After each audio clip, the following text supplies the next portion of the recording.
Hello అండి, welcome back to my channel. ఈరోజు ఒక కొత్త రెసిపీతో మీ ముందుకు వచ్చేస్తానండి. అదేంటంటే చూస్తున్నారు కదా, ప్రాన్స్ కర్రీ ఎలా చేయాలో చూసేద్దామండి. సో గ్రేవీ అంతా ముక్కకు పట్టేటట్టు ఎంతో రుచిగా వేడివేడి అన్నంలో కలుపుకొని తింటే వరెవ్వా అన్నట్టు ఉంటుందండి. ఇంకా లేట్ చేయకుండా దీన్ని ఎలా ప్రిపేర్ చేయాలో చూసేద్దాం. మీకు వీడియో నచ్చితే ప్లీజ్ అండి లైక్ చేయండి. నా ఛానల్ని ఫస్ట్ టైం చూస్తే సబ్స్క్రైబ్ చేసుకోండి. చాలా మంచి వీడియోస్ ఉన్నాయి, ఒకసారి వెళ్ళి చెక్ చేయండి. ముందుగా స్టవ్ పైన ఒక ప్యాన్ పెట్టుకొని దాంట్లో ఒక 3 టేబుల్ స్పూన్ దాకా ఆయిల్ వేసుకోండి. ఆయిల్ బాగా మరిగాక దాంట్లోకి ఒక ½ టీ స్పూన్ జీలకర్ర, ఒక ½ టీ స్పూన్ ఆవాలు వేసుకొని మీ టేస్ట్కి తగ్గట్టు కట్ చేసిన పచ్చిమిరపకాయ ముక్కలు కూడా వేసుకోండి. అవి చిటపట్లాడాక దాంట్లోకి ఒక 2 ఉల్లిపాయలని సన్నగా తరిగి వేసుకోండి. వాటిని బాగా ఫ్రై అవనివ్వండి. తర్వాత దాంట్లోకి మసాలా ఒక 2 లవంగాలు, కొంచెం మిరియాలు, అలాగే దాల్చిన చెక్క వేసుకొని బాగా కలిపేసుకోండి.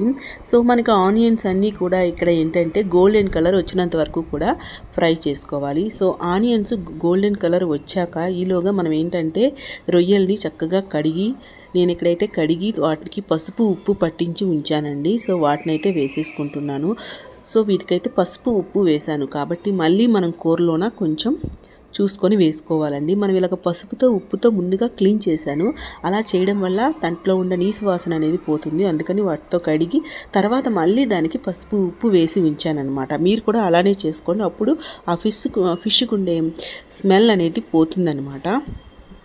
తర్వాత వాటిని వేసుకొని బాగా కలిపేసుకోవాలి. ఇలా కలుపుకున్నాక దాంట్లోకి ఏం చేయాలంటే దాంట్లో ఉన్న వాటర్ అంతా కూడా ఇంకిపోవాలన్నమాట.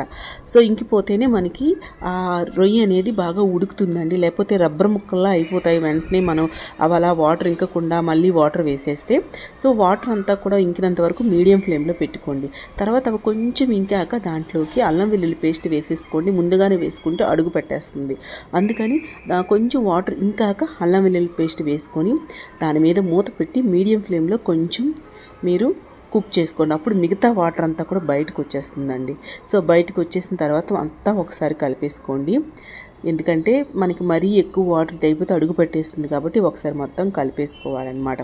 కలుపుకున్నాక ఇప్పుడు మీకు కావాలంటే ఇంకా కొంచెం పసుపు, మీ టేస్ట్కి తగ్గట్టు కారం, అలాగే గరం మసాలా, ధనియా పౌడర్ అన్నీ కూడా వేసేసుకోండి.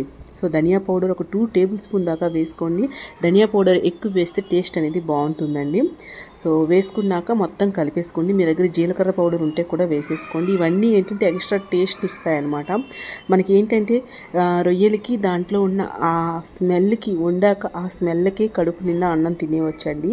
కొంచెం ఫ్లేవర్ అనేది డిఫరెంట్గా వస్తుంది కాబట్టి ఇలా అన్ని మసాలాలు వేసుకున్నాక ఒక్కసారి కలిపేసుకొని దాంట్లోకి చూసారా వాటర్ అంతా అయితే ఇంకిపోయింది. తర్వాత దాంట్లోకి నేనైతే చింతపండు రసం, ఒక చిన్న కప్పుడు చింతపండు రసం వేసుకోండి. చాలా బాగుంటుందంటే మనకి ఏంటంటే రొయ్య అనేది చప్పగా ఉండకుండా పులుపు తగిలితే బాగుంటుందన్నమాట. సో ఆ తర్వాత ఇంకా కొంచెం వాటర్ వేసేసుకొని దాంట్లోకి మీ టేస్ట్కి తగ్గట్టు సాల్ట్ కూడా వేసేసుకొని మొత్తం కలుపుకొని ఇంకా కారం సరిపోదు, మసాలా సరిపోదు అంటే ఒకసారి టేస్ట్ చూసుకొని వేసేసుకోండి. మీ టేస్ట్కి తగ్గట్టు వేసేసుకొని మొత్తం కలుపుకొని మీడియం ఫ్లేమ్లో మూత పెట్టి ఒక 5 to 10 మినిట్స్ మీరు కుక్ చేసుకున్నారంటే చక్కగా రెడీ అయిపోతుందండి. సో రొయ్యల గ్రేవీ కూడా కాదండి, రొయ్యలకి మొత్తం పడుతుందన్నమాట గ్రేవీ.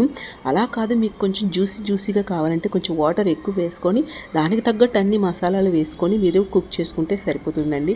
చూసారు కదా, ఇక్కడ మూత పెట్టాక ఆయిల్ అంతా కూడా పైకి వచ్చింది. అప్పటి వరకు కుక్ చేసుకోవాలి. తర్వాత చూసారా మొత్తం ముక్కకైతే పట్టేసుకుందండి గ్రేవీ. దీన్ని వేడివేడి అన్నంలో కలుపుకొని తింటే చాలా బాగుంటుందండి. మీరు కూడా ఇలాగే ఒకసారి ట్రై చేసి చూడండి. మీ ఒపీనియన్ కామెంట్ సెక్షన్లో షేర్ చేసుకోండి. మీకు నచ్చితే ప్లీజ్ అండి లైక్ చేయండి, షేర్ చేయండి. నా ఛానల్ని సబ్స్క్రైబ్ చేసుకోండి. మళ్ళీ ఇంకొక మంచి వీడియోతో కలుస్తానండి. అప్పటివరకు టేక్ కేర్, బాయ్.